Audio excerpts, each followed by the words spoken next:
Hi everyone, this is Erin from Sandpaper Road, and welcome to another video, Use What You Have, card making edition. If you have been card making or scrapbooking for a while, like I have, it is no doubt that you have accumulated some paper shaped punches. Now these punches have they haven't gone out of style, but the steel die is so much easier to transport and use. And so die cuts have slowly been replacing punches, but don't give up on these punches yet. Even though some of them are big and bulky, some of them are very, very, very well made and are just as good decades later as they were when you bought them. And yes, I said decades. So today in this video, we're going to make some great cards using some punches you already have on hand. So stick around.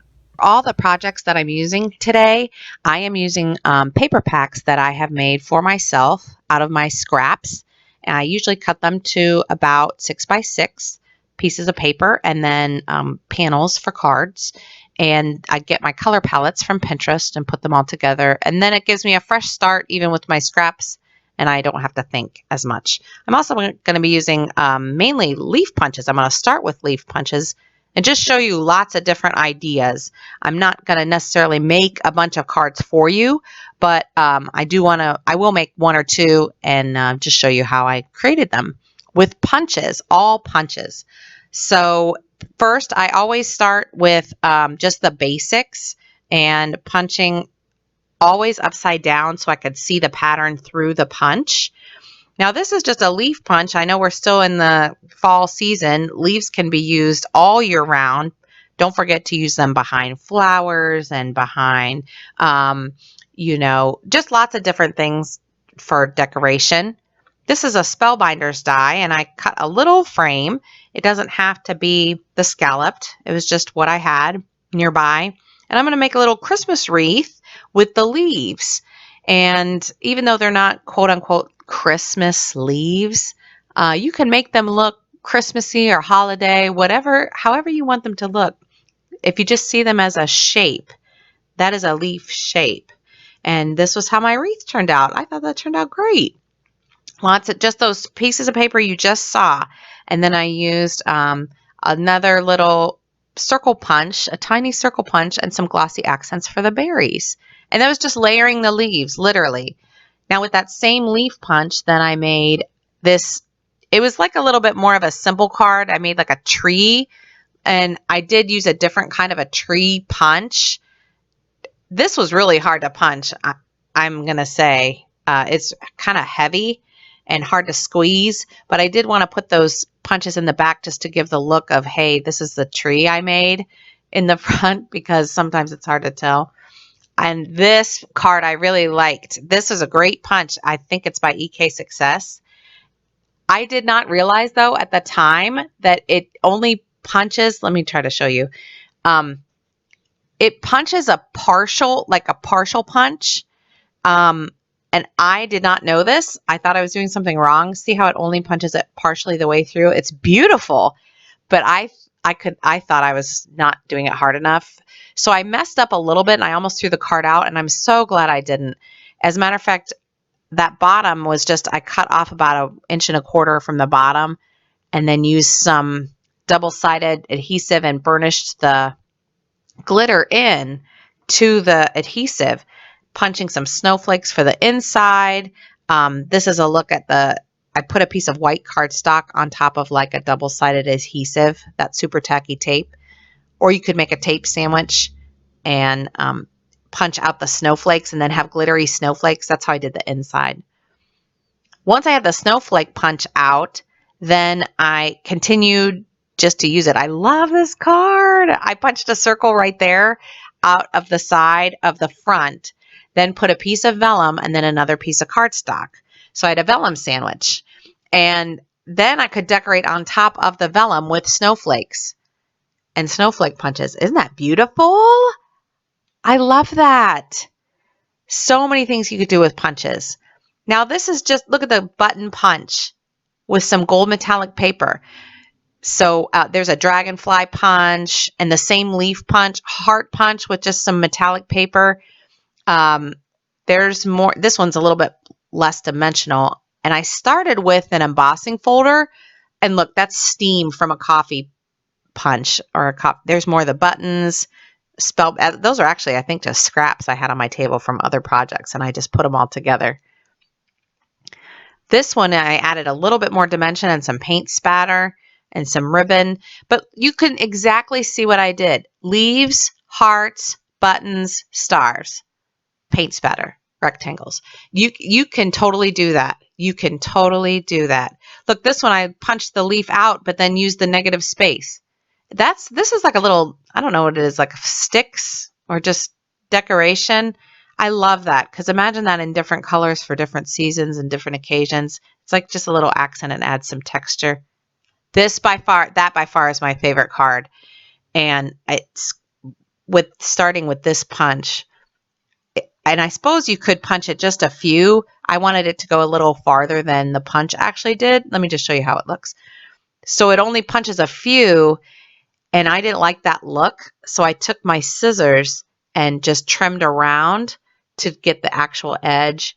Or if you want it to go even longer, you would just, let me see if I can show you on the side. You punch it, and then you just line up the side where you left off, and you can punch it again and just continue your border, even if it isn't a quote unquote border punch, and just trim off the excess. And that's what I did on this card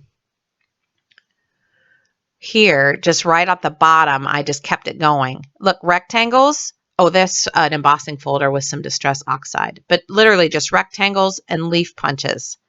And I think that looks awesome with just some dimensional foam.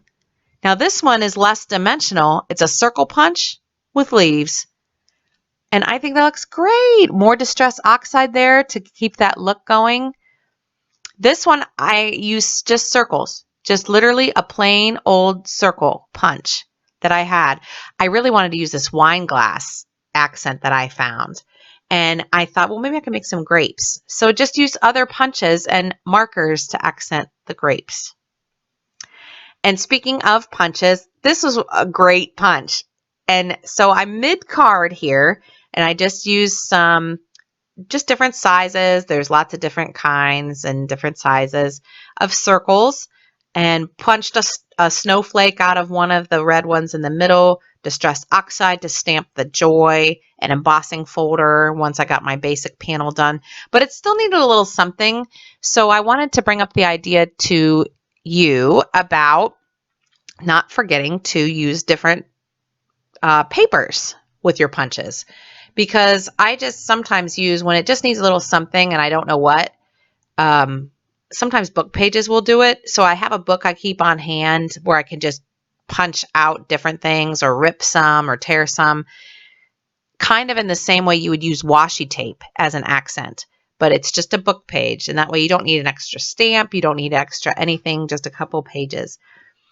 And same circle, just add that, and what a difference it makes. Now, I will say that if you're going to do this method of punching out book pages or using book pages anywhere in your projects, be mindful of what the words say before you put them on your projects. Like here, I'm looking at the words, and then I cut the circle in half to use half at the top of the card and half at the bottom of the card. But you really just want to be mindful of what the words say. I think one time I punched a circle, and I looked at the project at the end.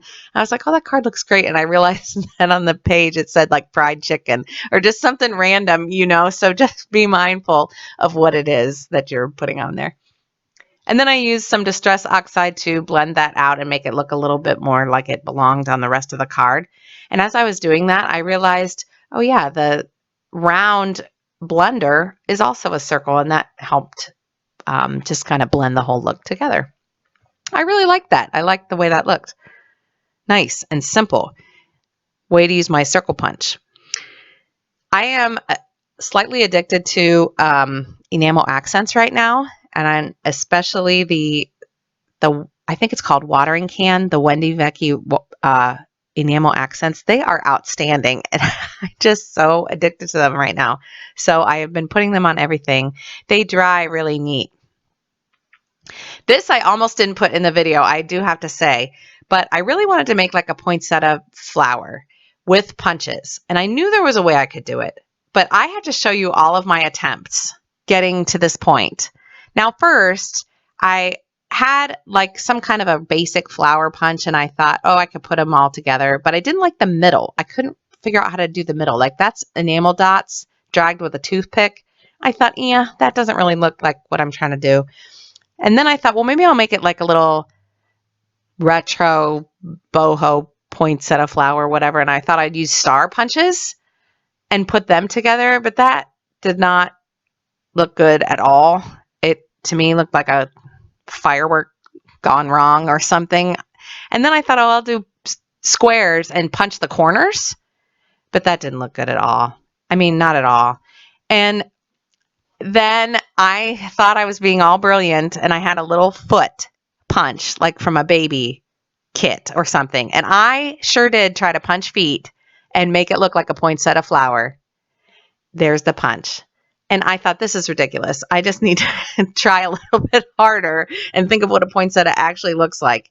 So I figured out I need to just go with straight petals and just do it like a normal poinsettia flower. I was trying to be all creative, and sometimes it doesn't work, but I thought I'd share that with you. So don't be afraid to try. But that's how you do it. You take a circle, put it back into your punch about halfway until you can see the shape you want and just punch it out. And you'll get these little petals.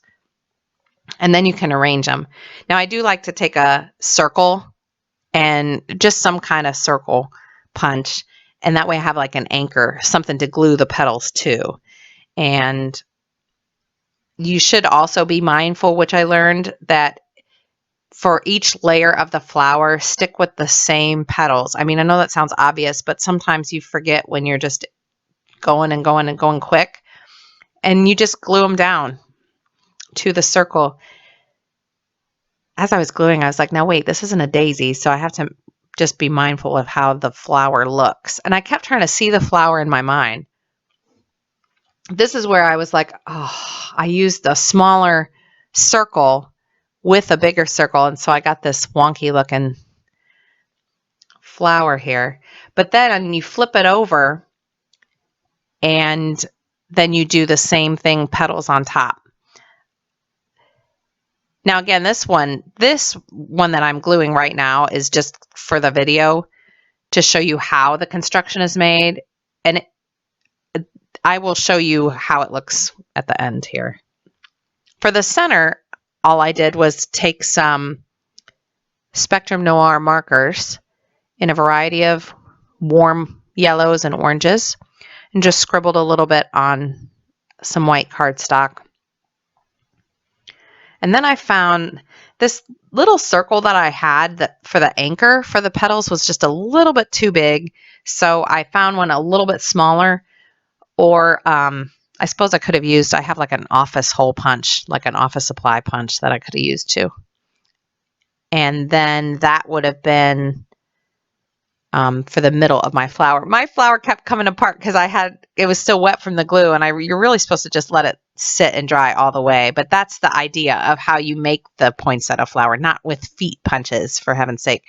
But this is how it looked, honestly, when I was done making it. And I think that is so pretty. Look at that. And I use glossy accents for the middle, and I use that same leaf punch from before, that same one, just right around there. And look at the brown. It is an embossing folder with poinsettia flowers also. That is gorgeous. Don't forget that your punches can also make basic things for holiday cards, not just flowers if that's a little bit too outside of your comfort zone. You can make presents with square punches. And I'm sure you have seen this before, but sometimes we just forget about the things that are basic to us. There's enamel dots and a square punch and a present. And look, you can stack them all up. Look. Or if you don't want to use enamel dots, you could use stickles or glitter glue or whatever you have on hand. Look, can you see that on a card? Just a pile of presents with a star. That would be cute even for a birthday, as a matter of fact. But speaking of birthday, some people do have birthdays around the holiday time. So don't forget that while you have your holiday color palette out, make a few birthday cards while you're at it. And I like that cupcake punch. I like the squeeze punch. And so some of your punches may have just different handles and things like that. All I did was punch one set of the shapes out of brown and then another of just the icing part on white.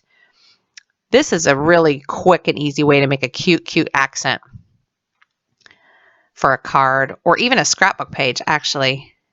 I ended up making two because I wanted to use one on a scrapbook page. And then red, just a little tiny, that's that same circle punch for the little cherry on top. Now once I did that with the wet glue, then I set that aside just to dry for a few minutes so it wouldn't be all so slidey. And then I'm going to make the rest of the accent. And I found that I didn't need much. I just need that little scrap. Made sure my circle punch was going to fit. And then I'm going to use this multimedia matte from Ranger, which is perfect for this technique. It's just perfect. You could try it with other glues, but this really is the perfect adhesive to do this. I put some multimedia matte on my book page and then put the cardstock on top, and I'm burnishing it down pretty good with my bone folder. And now, once I get that stuck down, now my intention is not to glue it to the book page for good. I just want it to just grab a little bit. So while that's drying just a bit, I'm going to go back and get my adhesive ready on my cupcake.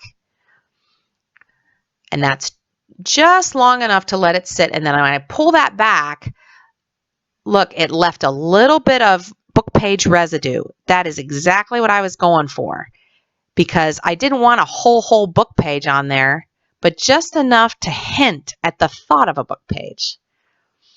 And then I'm going to take that is Distress Ink Vintage Photo, just around the edges. And by that time, everything is dry enough that I can glue my cupcake. And look at that cute little accent. That is cute. Just enough book page, not overbearing. That was easy too. Give that a try with a book page. Find a book that you just don't care one way or the other if you use it or don't. And then I thought I'd just keep using the scraps of the palette I had. I don't like to always get up, if I'm in the middle, and then I can work quicker. So I just glued this scrap that we were punching out of. That was my example scrap, actually. And then I found my rectangle. I did use a die for this part instead of a punch. I just don't have a punch that big. And once I cut that out with my die cutting machine, then I had a nice little panel to start with. So I kind of started with my accent and then built my card backwards. I chose brown for the panel that goes behind. And I die cut that out also of just the next progressive size up with that same stitched rectangle die. And then I'm using a happy birthday sentiment. This is from Stampin' Up. I just like the font of that. I think it matches the way the rest of the card is looking.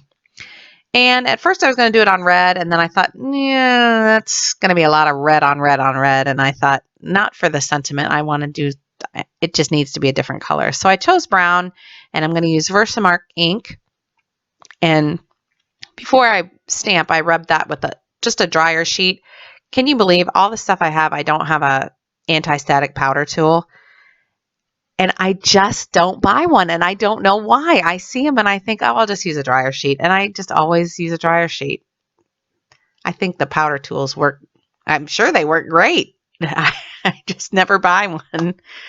So I'm using the Ranger White Embossing Powder and my heat tool to heat set that.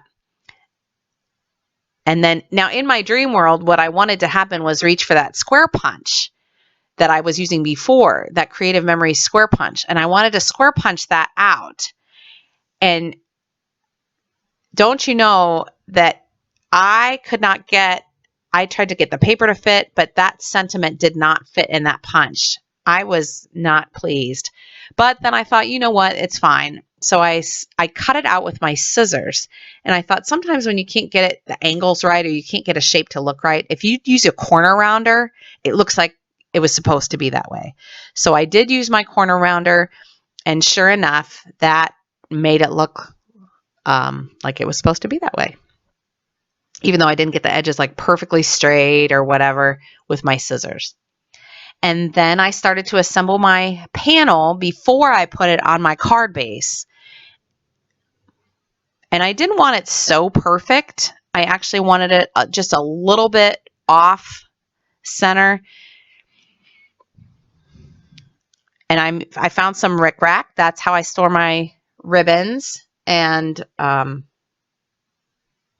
twines and things in my strawberry containers. So I found some rickrack and just tied just a little tie. I was really having some problems though, because for some reason this rickrack would not, it kept going wonky right there, and I was like, but my fix for that, which I did off camera, I actually ended up covering the card with like a cloth, like a washcloth or something, or towel, and then I sprayed the rickrack piece with water, and then when it dried in the position I wanted. So just a trick with your ribbon if your ribbon is laying funny. And then I put the sentiment down with some foam tape. Now I will say that I went a little bit crazy with the foam tape because this foam tape is new to me. It's from Creek Bank Creations, and it is sticky. If I thought that their super tacky tape was sticky, their foam tape is really sticky, and it's the perfect dimension for cards. You know, sometimes you get some that's just a little too thick and some that's just a little too thin. This is just, it's such a perfect thickness. So yeah, I did go a little bit crazy with the foam tape, but it was fine. This might be a card that if I was sending in the mail, I might have to add extra postage. And so I might give this one in person.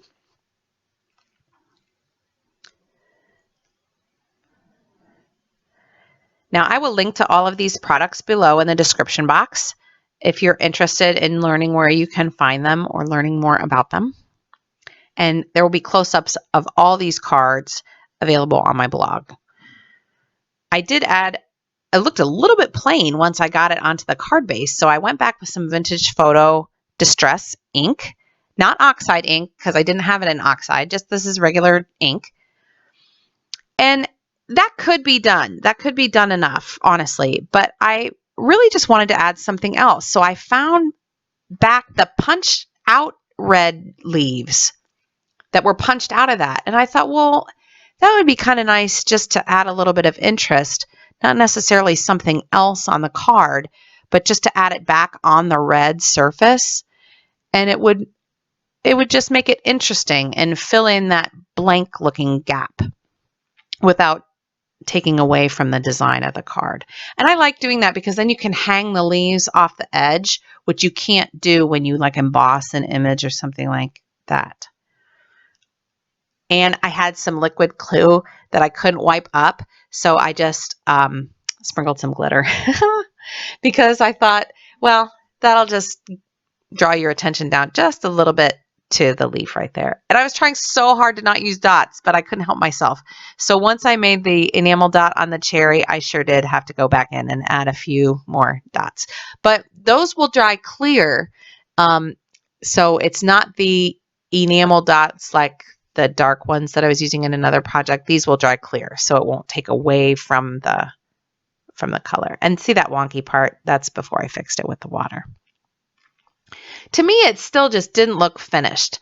So I went back and punched another piece of brown. It's like that, I guess that stick or just the natural, that's the word I was looking for. Like just a natural piece. You know, you've got the leaves, you've got that kind of natural look to it. Just that little bit right there. And then one more leaf. Just one, just right there. And that was exactly what it needed for me. And then I was like, there, now the card is done. And that's that card. And those are all just used punches, all punches. These are all the cards from today. And I just wanted to take a minute and thank you all for watching and subscribing. And don't forget about your punches. You can find Sandpaper Road on social media, Instagram, Facebook, and Pinterest.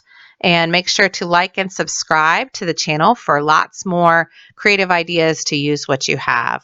You can also check out my Etsy shop for options to purchase some of these cards. And thanks so much for watching. Hope you had a great time, and I'll talk to you guys later. Okay, bye-bye.